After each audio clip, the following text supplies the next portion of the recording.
Kamusta sa lahat? Ako si Jose Santos at ngayon ay susuriin natin ang paksang.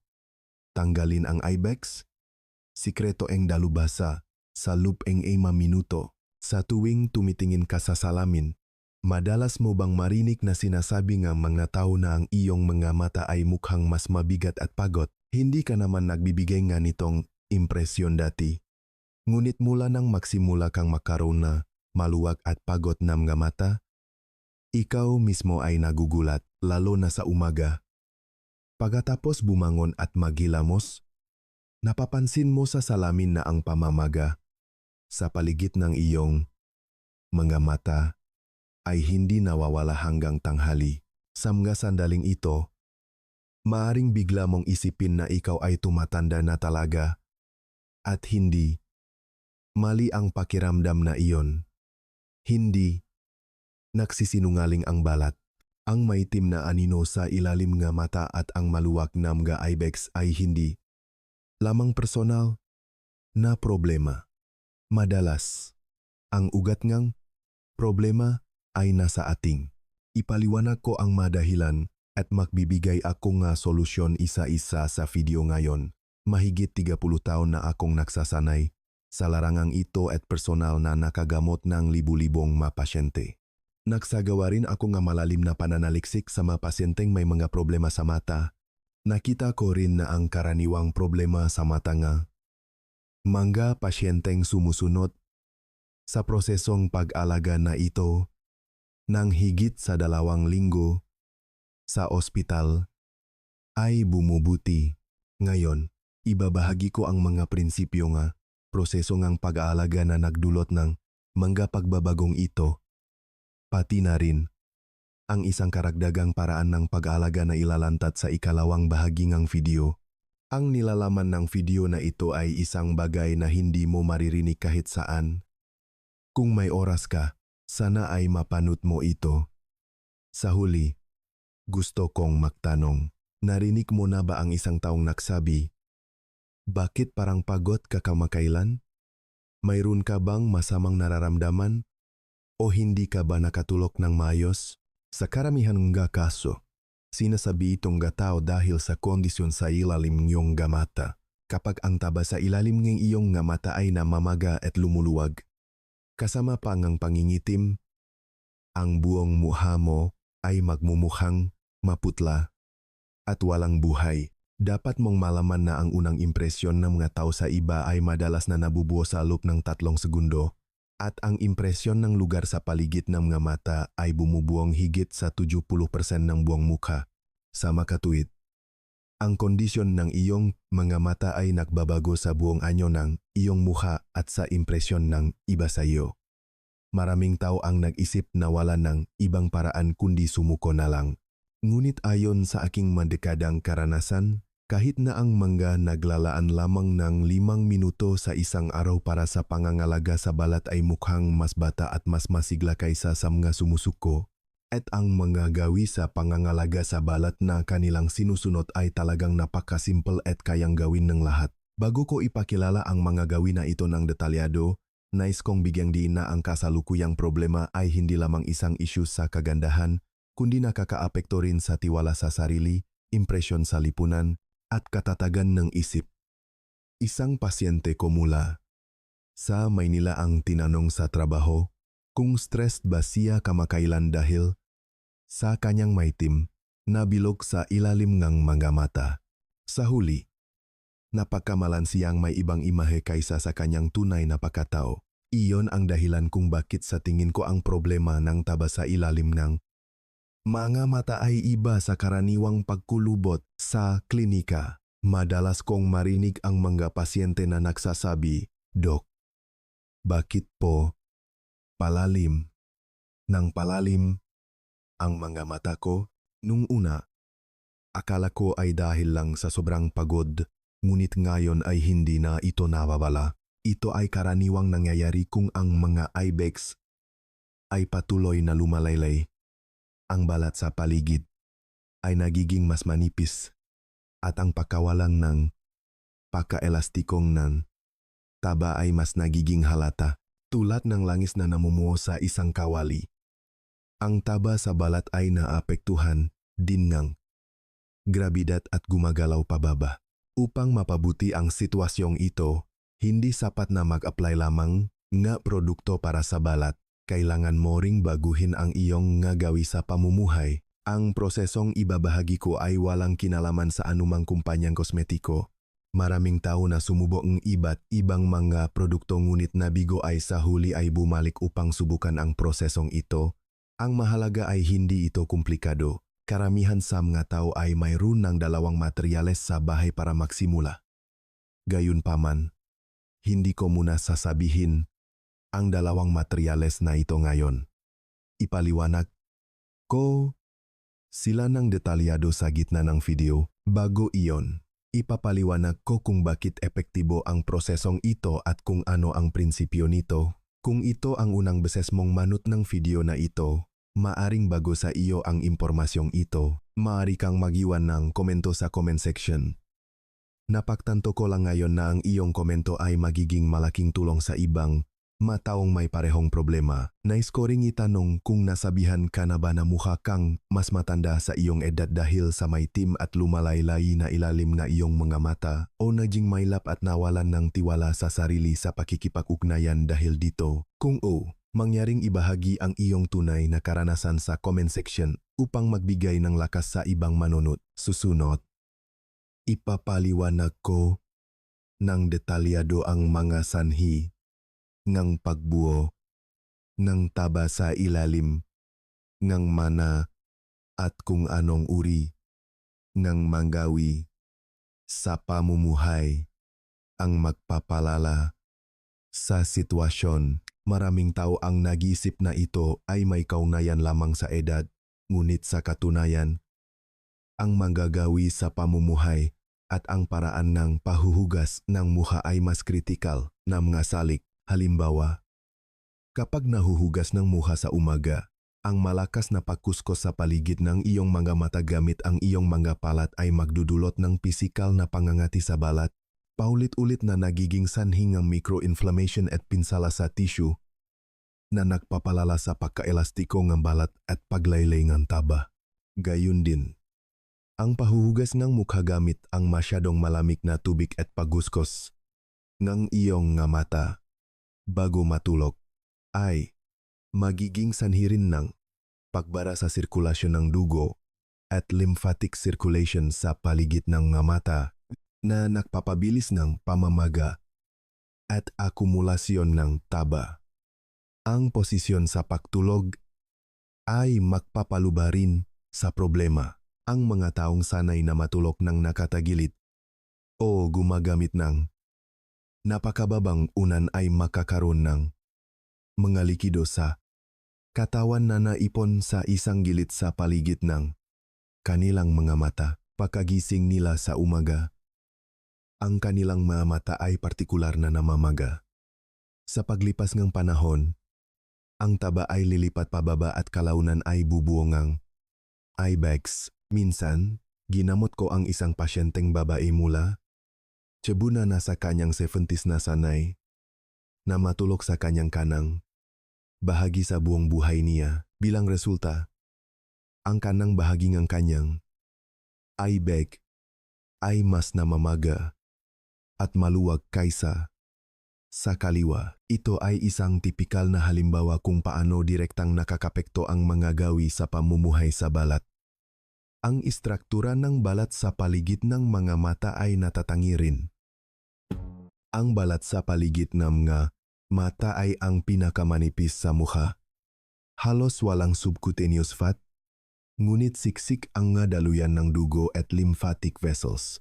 Kapag nabarahan ang sirkulasyon, madali itong mamaga at magdulot ng pangingitim. Nangahulugan ito na ang lugar sa paligid ng mga mata ay mabilis na magbabago kahit kaunting stimulasyon lang. Kaya kung hindi mo bibigyan ng pansin ang pag-alaga, dito unang lalabas ang masenyalas ng pagtanda. Sa kabaliktaran, kung patuloy mong alagaan ang iyong mga mata, ang epektong pagpapabuti ay magiging mas halata kaysa sa ibang mga bahagi. Maraming tao ang nakakamali sa pag-aakala na ang taba sa ilalim ng mamata ay simpleng pagtaas ng timbang. Sa katunayan, Ito ay ang tisuang taba na lumalaylay pababa at ang balat sa ilalim ay nawawalan ng pagkaelastiko at nakmumukhang madilim. Idagdag pa ang anino. Magbibigay ito sa mga taong pakiramdam ng malalim na kalungkutan. Kung magpapatuloy ang sitwasyong ito, hindi lamang ito makakaapekto sa hitsura, kundi pati na rin sa ekspresyon ng matao, mga mata, at maging sa impresyon sa buhay na magiging maputla. Kaya sa tingin ko, ang pangangalaga sa mata ay hindi lamang pangangalaga sa kagandahan, kundi isang proseso rin para sa malusok na pamumuhay. Ang mga taong may tuyong balat at mabibigat na mata ay karaniwang may masamang pakiramdam sa buong araw, kulang sa tiwala sa sarili at sigla. Maraming tao ang gustong alisin ang taba sa ilalim ng mga mata. Ang unang naisip nila ay ma-functional cosmetics o mamahaling eye cream. Ngunit ang problema ay karamihan sa mga produktong ito ay maari lamang harapin ang ibabaw ng balat. Ang taba na naipon sa ilalim ng mga mata ay hindi isang simpleng problema sa epidermis, kundi isang problema sa istruktura sa ilalim ng balat. Nangangailangan ito ng komprehensibong pagpapabuti sa sirkulasyon, katatagan, pagpapanatilingan, kahalumikmigan, at iba pang mga aspeto. Ang skincare routine na ibabahagi ko ngayon ay may ibang diskarte. Hindi nito basta-basta ginagawang makinis ang balat, ngunit pinasisigla nito ang balat sa loob at labas para sa pag-alaga. At ang routine na ito ay tumatagal lamang ng 5 minuto tuwing umaga bago magilamos.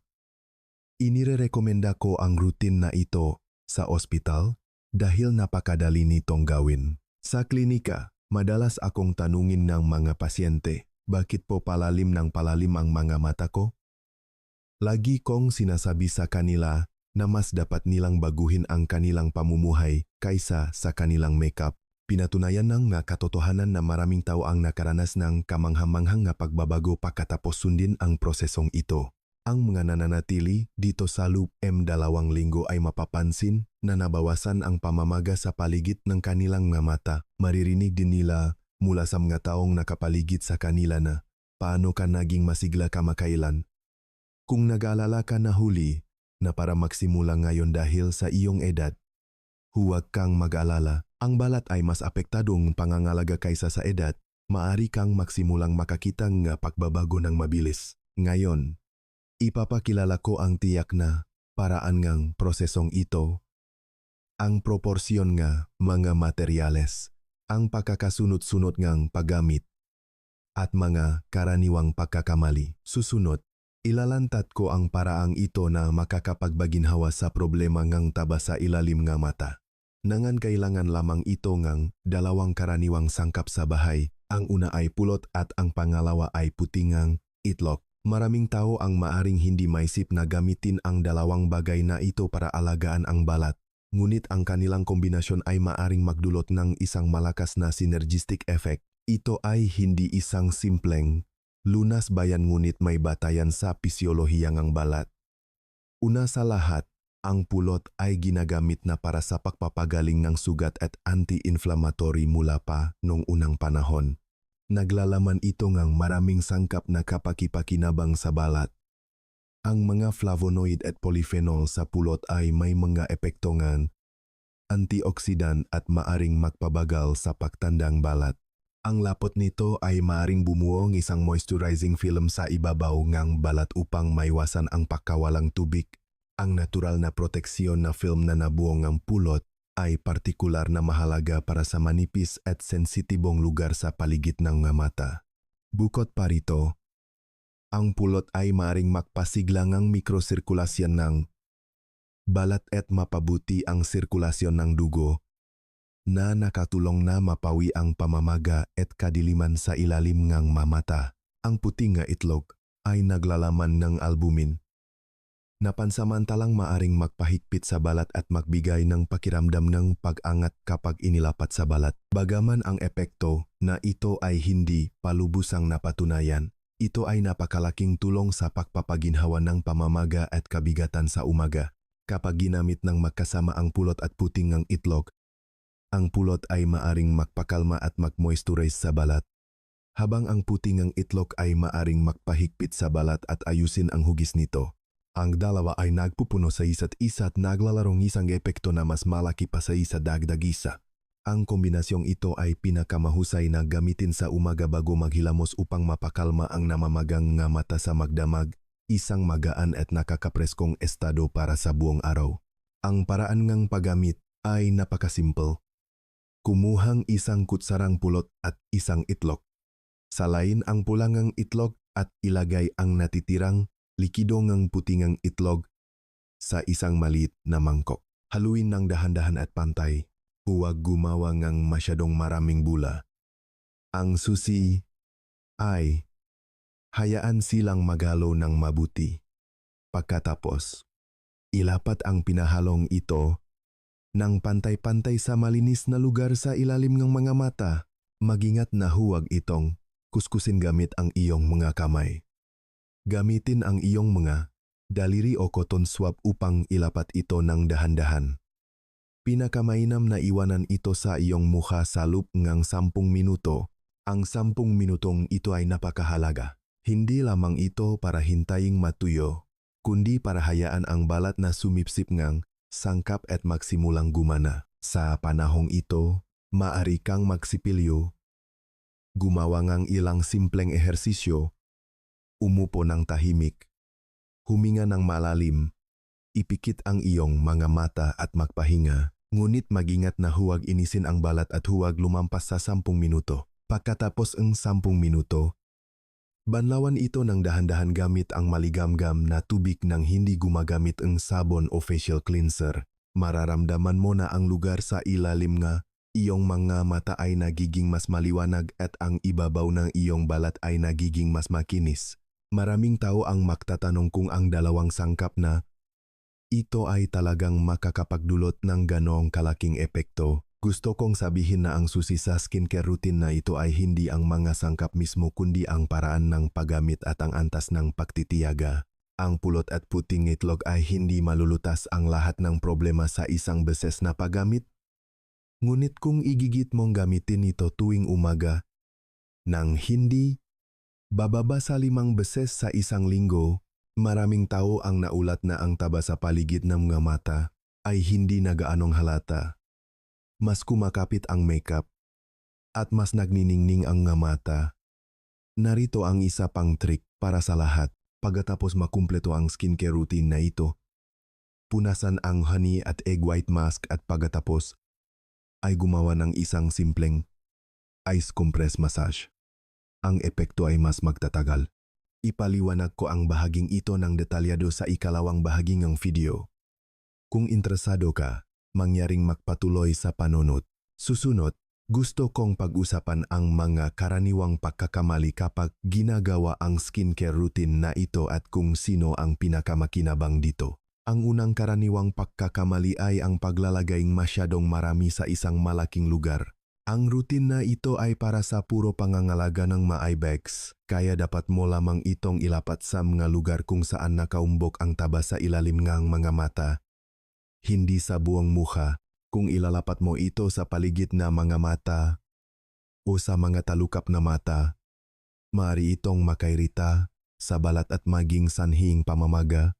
Ang pangalawang pagkakamali ay hindi pagsunod sa oras. Ang ilang mga tao ay hinuhugasan ang maskara pagkatapos ng 3 o 5 minuto dahil wala silang oras. Ang ilan naman ay iniwan ang maskara ng higit sa 20 minuto. Sa katunayan, mayroong isang pinakamainam na oras para sa balat na sumipsip ng mga sangkap. Kung lumampas ito sa oras na ito, hindi lamang mababawasan ang epektong pagsipsip, kundi maaari ring maging tuyo ang balat dahil sa pagkawalang tubig. Kaya pinakamainam na iwanan ito ng eksaktong 10 minuto. Ito ay nagbibigay daan sa balat na ganap na sumipsip at maiwasan ang pangangati. Ang pangatlong pagkakamali ay ang direktang paglabas o pagwawalang bahala pagkatapos ilapat ang maskara ng walang anumang follow-up na pangangalaga. Ang balat sa paligid nga mga mata ay maring maging mas sensitibo pagkatapos ilapat ang honey at egg white mask. bago lumabas. Pinakamainam na maglagay ng manipis na layer ng moisturizing cream upang bumuo ng isang proteksyon na film upang maiwasan ang pagkawala ng kahalumigmigan at gawing mas matagal ang epekto ng pangangalaga. Susunod, ipapakilala ko ang proseso ng JC Massage na inanunsyo ko kanina. Ito ay isang opsyonal na item.